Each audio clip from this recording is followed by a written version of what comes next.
Bonsoir, voici les titres de l'actualité que nous développerons dans ce journal du mardi 3 avril. Europe Écologie Les Verts en campagne ce matin dans les gares. Les transports sont l'un des enjeux écologiques de demain pour le parti d'Eva Joly. Développement durable toujours avec l'installation d'une nouvelle chaudière à bois à la chaufferie de la Gautière aujourd'hui. Et puis la visite du centre de ressources Autisme Auvergne à l'occasion de la journée mondiale de l'autisme hier. Ce handicap est grande cause nationale cette année.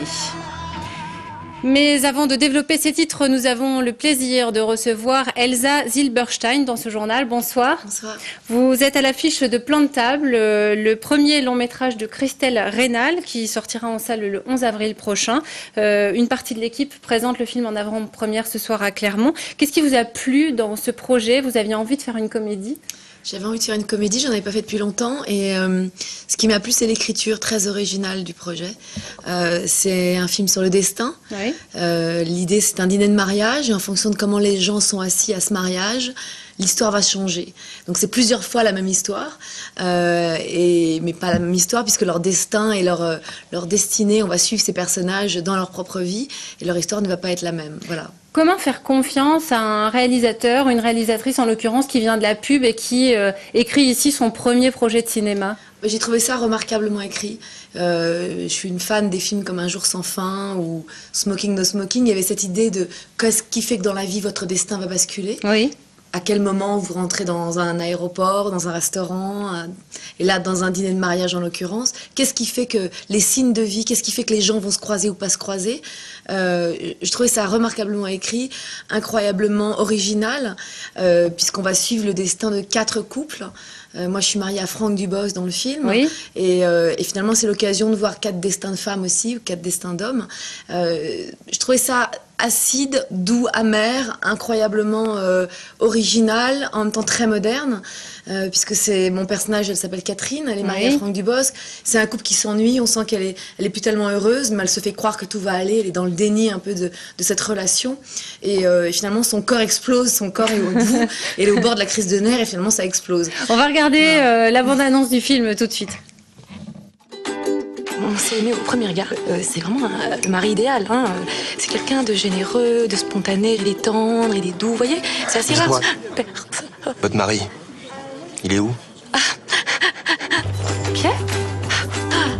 Pierre? Pierre? Je me souviens plus très bien de votre mari. Il est comment? T'étais où? Avec ma maîtresse. C'est un homme très très classe. Aux toilettes, j'ai des gaz très douloureux là, c'est... Très élégant. Oh, c'est Hiroshima là-dedans. C'est surtout un grand chirurgien. Il est à quel hôpital? Au CHU. Au CHU? Au CHU. Ah, au CHU. Vous avez obtenu le prix d'interprétation au dernier festival international du film de comédie de l'Alpe d'Huez pour ce rôle de Catherine. Comment est-ce que vous l'avez composé, ce rôle, cette femme qu'on prend un peu pour une folle? Finalement, on se rend compte que son mari, qui a l'air sympa, a plutôt tout d'un goujat. En fait, ce qui m'amuse dans la comédie, c'est le drame. Donc, je prends jamais les personnages en me disant là, je suis dans une comédie ou dans un drame. Ce qui m'a intéressé, c'est de prendre un personnage comme elle, qui est plus proche pour moi d'une héroïne de Woody Allen aussi, ou de Shirley MacLaine dans certains films. Je me suis dit, qu'est-ce qui fait qu'elle est mal? Elle est malheureuse en couple. Je me dis, ça parle à tout le monde. Et puis après, j'ai un peu poussé le trait en me disant, elle est sous médicaments, elle est dans le stress permanent, elle veut que tout soit parfait, elle veut que rien ne déborde.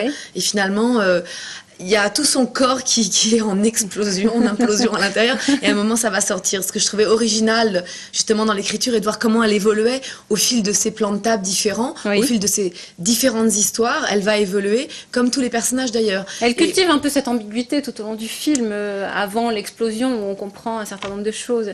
Petit à petit on va comprendre qu'elle n'est pas très heureuse, que son mari la trompe et qu'elle a des raisons d'être inquiète. Ce que je trouve beau finalement dans le film, c'est que tous les personnages vont trouver leur vérité. Et tous les personnages féminins vont aller vers eux-mêmes. Ils deviennent eux-mêmes au fil du temps.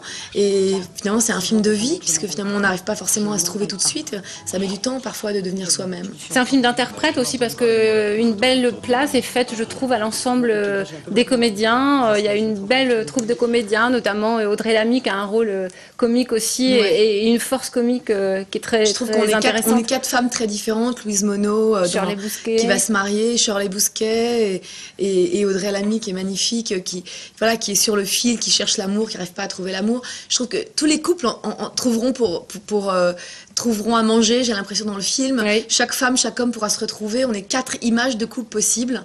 Et c'est ça que je trouve original. C'est un peu une comédie comme à l'anglaise, comme Love Actually. Il y a un petit peu un ton comme ça. C'est assez élégant comme comédie. C'est pas de la grosse comédie comme parfois on peut voir. Je trouve que tout le monde peut trouver son compte dans ce film. C'est un premier film. Oui. Je trouve très, très réussi dans sa réalisation aussi. Merci Elsa Zilberstein d'être passée sur notre plateau, d'avoir accepté notre invitation. Plan de table donc de Christelle Reynal sort en salle le 11 avril. Avant cela, une partie de l'équipe du film est donc à Clermont ce mardi pour une avant-première. C'est à 20h15 ce soir à Cinédome. La campagne présidentielle et l'opération nationale de tractage d'Europe Écologie Les Verts dans les gares ce matin. À Clermont, ils étaient une dizaine de militants à distribuer le journal de campagne d'Eva Joly sur le parvis de la gare. L'occasion de rappeler l'importance des transports en commun dans le défi écologique de demain. Voyez le reportage de Romain Duché. Tractage matinal pour Europe Écologie Les Verts. Les militants écologistes distribuent leur journal de campagne à tous les passagers qui partent et qui arrivent. Ici, devant la gare SNCF, l'objectif est de défendre les transports en commun et le train en particulier. Eva Joly propose dans son programme de développer les réseaux TER avec l'aide de l'État. Les TGV ne sont pas la solution à tout, mais qu'au contraire, quand on irrigue bien une région avec des moyens de transport en commun pratiques, eh bien effectivement les gens peuvent laisser leur voiture, c'est bon pour la planète et c'est bon aussi pour leur santé. Envers et contre les sondages qui placent Eva Joly autour de 2%, les militants d'Europe Écologie Les Verts sillonnent le terrain pour que l'on parle d'environnement et de développement durable, des thématiques selon eux complètement oubliées dans cette campagne. C'est sûr que les sondages malheureusement ne sont pas les plus motivants pour les militants, mais on sait que de toute façon pour que l'écologie pèse, il faut qu'on fasse le maximum. Donc on continue à se mobiliser autant que possible, parce que de toute façon il n'y aura pas d'écologie si les écologistes ne font pas un bon score au premier tour de la présidentielle. Les écologistes qui restent persuadés que leurs solutions peuvent aider à lutter contre la crise économique. D'ailleurs, vendredi soir, un café écolo sur le thème du chômage sera organisé à Vichy. L'installation d'une nouvelle chaudière à bois à la chaufferie de la Gautière ce matin. Une date symbolique choisie par la ville de Clermont-Ferrand en cette semaine du développement durable. L'appareil a été fabriqué à Arlan. Il est ici installé dans une chaufferie rénovée et agrandie qui s'étend de la Combaude au musée d'art Roger Quillot, Ariane Monfray et Philippe Robert. C'est par les airs que la chaudière a été installée dans le bâtiment de la Gautière. Une grue spéciale acheminée de Marseille a permis de transférer les 68 tonnes d'acier en passant 18 mètres au-dessus du sol. Une fois installée et reliée au réseau, cette chaudière viendra en remplacement du précédent système au fioul, beaucoup plus énergivore. Il y a déjà des tuyaux qui existent, qui sont enterrés, donc qui passent sous la route. Le réseau d'origine faisait à peu près 3 km. Donc là, il va être étendu, notamment avec le raccordement du futur hôtel de région. Donc il y a eu une traversée du boulevard par fonçage sous le tramway. Le musée d'art Roger Quillot voisin va aussi bénéficier de l'eau chaude sanitaire et de chauffage issue de la chaufferie de la Gautière. En tout, 4000 équivalents logements seront reliés à ce réseau, ainsi que des entreprises et groupes scolaires voisins pour être chauffés grâce au bois. C'est une énergie renouvelable qui n'est pas soumise aux aléas du cours des énergies fossiles, qui n'est pas soumise aux aléas également des parités euro-dollar. Et puis c'est naturellement, on va dire, une énergie locale, donc ça favorise l'emploi local. Cette chaufferie consommera entre 15 000 et 16 000 tonnes de bois par an, soit une économie de 7 000 tonnes de CO2 dans l'atmosphère.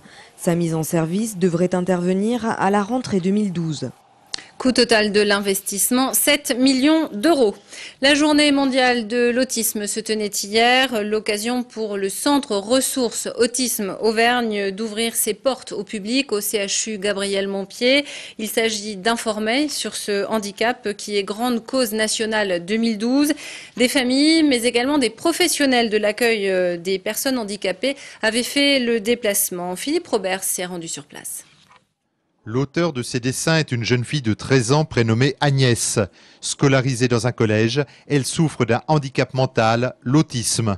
Un handicap qu'on peut définir sur 3 termes, une altération qualitative des interactions sociales, donc une difficulté à rentrer en relation sociale avec les autres, une difficulté au niveau de la communication et des intérêts restreints et des comportements répétitifs. Une prise en charge éducative intensive dès les premiers signes est donc primordiale. Dans ce centre des ressources, professionnels et parents trouvent donc des outils pour permettre l'éveil des enfants autistes et de quoi répondre à toutes leurs questions. On se demande si par exemple, au niveau de la scolarisation, s'il y a une structure adaptée, si les équipes d'enseignants sont formées, si on peut avoir une assistante de vie scolaire supplémentaire, enfin tout ce genre de questions, monter des dossiers, comment les monter. Le centre aide également à la réalisation de diagnostics et participe à la mise en réseau des acteurs concernés. Et si la recherche médicale progresse, l'origine biologique ou génétique de ce handicap qui touche 1500 personnes en Auvergne est encore méconnue. Il n'existe aucun traitement pour guérir l'autisme. La fin de la saison d'hiver a sonné dans les stations auvergnates. Seul le téléphérique du Mont d'Or reste ouvert pour permettre aux skieurs de profiter de la dernière piste, une piste damée qui part du sommet où il reste 70 cm de neige pour rejoindre la station. Une ultime occasion donc de chausser les skis avant l'hiver prochain dans le Sancy et ce jusqu'à lundi inclus, soit la fin du week-end de Pâques. 200 000 journées skieurs ont été enregistrées au Mont d'Or cet hiver. C'est 30% de plus que l'an dernier, qui avait été une mauvaise année avec un faible taux d'enneigement. Le chiffre d'affaires est de 3 700 000 €. C'est la deuxième meilleure saison depuis plusieurs années dans la station. Dans l'actualité sportive, pour terminer, la course contre la montre se poursuit pour Morgane Parra, le demi de mêlée de l'ASM Clermont-Auvergne. Blessé lors du match à Biarritz samedi, est incertain pour le quart de finale de H-Cup prévu dimanche à Londres. Morgane Parra, qui a effectué quelques tours de terrain à la cuisse bandée ce matin, souffre d'une déchirure aux ischio-jambiers. Il devrait subir plusieurs examens en fin de semaine avant de savoir s'il peut être aligné par Verne Cotter pour affronter les Saracens. Le staff de l'ASM espère que la cicatrisation sera rapide. C'est la fin de ce journal. Merci de votre fidélité. Dans un instant, les prévisions météo pour demain. Prochain rendez-vous avec l'information, ce sera à 12h30 et à 18h30 ce mercredi. J'aurai le plaisir de vous retrouver. Excellente soirée à tous.